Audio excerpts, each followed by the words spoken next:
I was filled with rage toward my mother. I became someone else in every encounter we had. I hated to see her. As much as possible, I want her gone from my life. I didn't understand why my dad still loved her despite the cheating and betrayal my mom did. Are you okay, sweetheart? I hint pity for that question from my dad. Hindi ako lumingon. Nakatanaw lang ako sa malawak na hardin mula sa aking terrace. This is my favorite spot. The scenery makes me forget.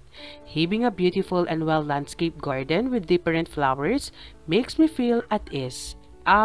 Yes, Dad. Bahagya akong ngumiti kahit hindi niya yun nakikita. Ramdam ko ang paglapat ng dalawang kamay niya sa balikat ko. Coach Aldrich is waiting. Pagbabalita niya sa akin, I felt like I was bipolar. Agad ako na-excite. You're kidding, right? Paniguradong tanong ko sa kanya. Unfortunately, I am very much serious and telling the truth. Natatawang sagot ni Dad. Agad akong tumayo at pumasok sa kwarto para magbihis. This is gonna be fun, Dad. Thank you so much. I love you, Daddy. Hindi ko mapigilang hindi magmadali. You're welcome and I love you too, sweetheart. Dinig kong sagot niya. Pumasok ako ng aking walk-in closet para magbihis. Narinig ko rin ang pagsara ng pinto. Lumabas na si Dad. Agad akong lumabas matapos kong magbihis. I braided my shoulder-length hair. I took my racket and shuttlecock from the display shelves. I have 10 different rackets. Dali-dali akong lumabas na aking silid at tinungo kung saan naghihintay si Coach Aldrich. Pagbaba ko, nakasalubong ko ang ninong Lionel. Kara, how are you, iha? Ilang buwan lang na hindi ko dinalaw ang daddy, parang lalo kang gumanda, dalagang-dalaga ng aking inaanak, Romulo. Nagagalak na wika ni Ninong. Lumapad ang ngiti ko at nagmano sa kanya. Hindi naman po obvious na miss niyo ako, Ninong. Ako rin po. Natatawang sagot ko. Kailangan, ikaw na ang dumalaw sa akin. Mahina na ata ang tuhod ni Ninong. Pagbibiro nito. Nako, Ninong. Kalabaw lang ang tumatanda, hindi ho kayo. Birong sagot ko at nagpaalam sa dalawa. However, at the back of my mind, it flashbacks to their conversation over the phone. Andito ba ang Ninong sa last will ni Dad? Di ba masyado pang maaga yun? I was standing not far from the man who I admire the most in the badminton world. Simula kasi nang humawak ako ng raketa at nagkaisip, isang pangarap lang ang gusto kong mangyari, ang mapabilang sa maging trainee ng isang Aldrich Romualdez. Pili lang ang hinahawakan na tinitrain niya. I cleared my throat. Good afternoon, Coach. Bati ko sa kanya. Binaba niya ang tawag at humarap sa akin. Bigla akong natakot sa kaseryosohan niya. Tumango lang ito. Hindi man lang ako binati. Agad niyang kinuha ang raketa. I don't care if you're wealthy and smart, but if you are my trainee, you must follow my rules. Blanko at seryosong pahayag niya. Yes, Coach. Maagap kong sagot. I heard you have a tournament next week.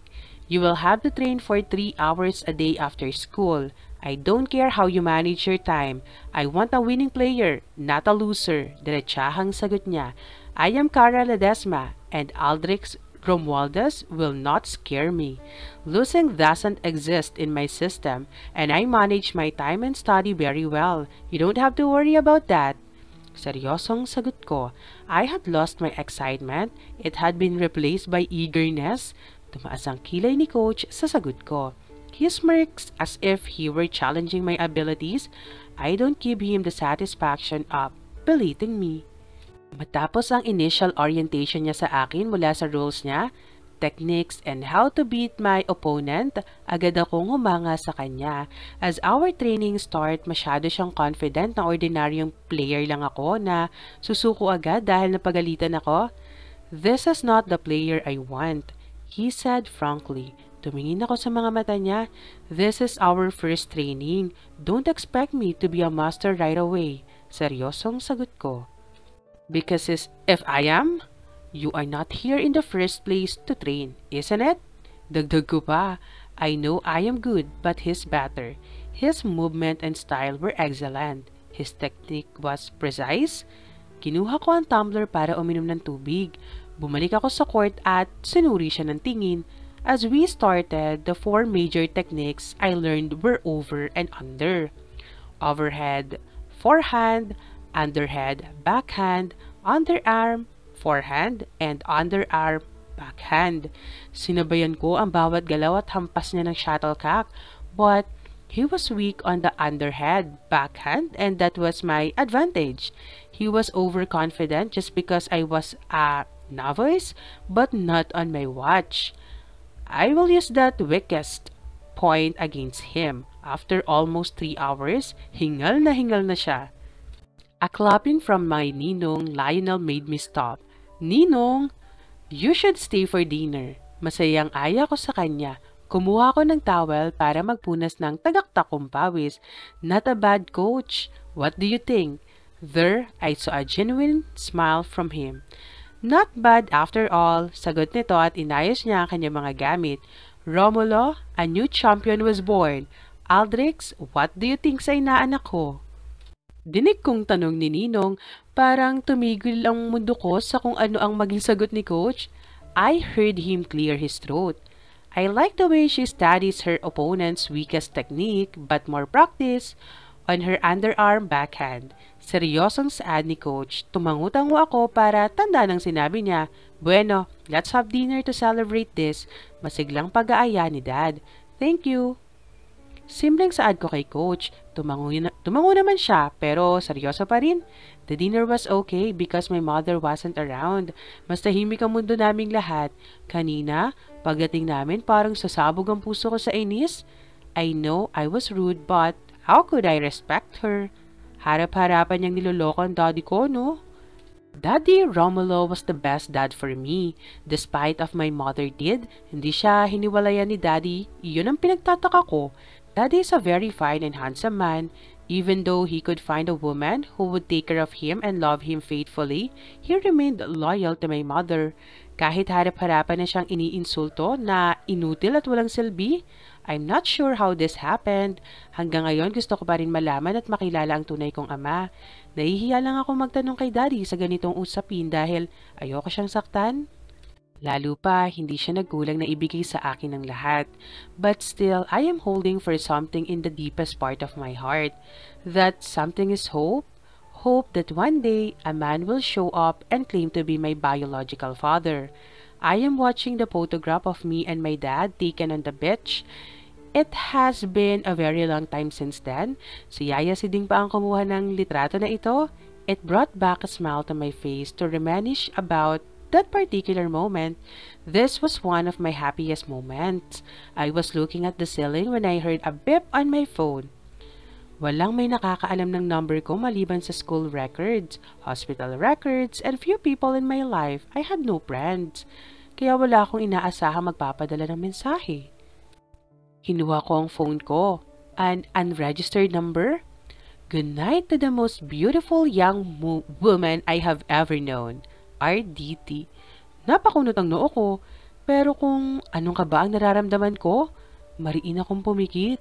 Pero ang gwapong mukha ni Leander ang nakikita ko. Hindi ko alam kung anong oras ako nakatulog pero sigurado akong madaling araw na yun. Nakatulugan ko na ang nag-text sa akin kagabi. Pero iisa lang naman ang may ganong initial ang kilala ko. Sinabunutan ng aking sarili. Naiinis ako dahil may isang taong gumugulo sa isip ko. Agad akong bumangon kahit antok na antok pa ako. Mabilis din ang kilos ko, naligo at nag-ayos ng aking sarili. Pagbaba ko, nakahain ng aking breakfast. May narinig ako bulungan na tila nagtatalo sa kusina pero hindi ko na iyon pinansin. It was Yaya maybe. Baka malate pa ako sa school. Pagkatapos kong kumain, dinampot ko na ang aking gamit at lumabas. Nagkakape si Mang Damian. Good morning, Mang Damian. Simpleng bati ko. Magandang araw po, Ma'am Kara. Ganting sagot nito. Tumayo ito para pagbuksan ako ng pintuan at pumasok siya sa kusina para ibalik ang tasa ng pinagkapehan niya. Kinuha ko ang aking headset at nagpatugtog. Ipinikit ko ang aking mga mata. Ilang sandali pa, yugyug sa balikat ko ang nagpagising sa akin. Nandito na ho tayo, Ma'am Kara. Tumayo ako kay Mang Damian. Inayos ko muna ang aking sarili bago tuluyang bumaba. 3 libro ang dala ko. Medyo may kakapalan at bahagyang mabigat ito. Pumuntong hininga ko habang bago ako nagpasyang pumasok. Nang malapit na ako sa gate, agad lumitaw ang lalaking kinaiinisan ko. Good morning, Kara. Malambing niyang bati. Hindi ko sinagot yon bagko sinamaan ko siya ng tingin. This guy made me unable to sleep last night. Lalampasan ko na sana siya na bigla niyang kinuha ang libro ko. What the hell? Inis kong saad. Wala ka ba magawang matino? Umagang-umaga nang aasar ka. Galit kong tanong sa kanya. Wala ka bang kamay para hindi makareply sa akin kagabi? Kahit kaplastikan lang? Gising tanong niya. Saan mo nakuha ang number ko? Pasigaw kong tanong. Nakakaagaw na rin kami ng atensyon ng ibang estudyante. Para-paraan? Sagot niya. Nalalo kong kinainisan. Let's go. Ihahatid na kita sa room mo. Baka malate ka. Saad nito at napatiunang lumakad. Hindi ko lang siya pinatulan. Nang makarating kami sa room, pumasok siya doon at inilagay niya sa armchair ko ang aking libro. Have a beautiful day, Kara. Bahagya itong umiti at lumabas. Walang hirit na kalokohan. Sadyang hinatid lang ako. Ano pa tingin mo? Tanong ng utak ko. Nasa kalagitnaan kami ng klase. Nang maramdaman ko ang pag-vibrate ng phone ko, hindi ko pinansin yun pero hindi ito tumitigil.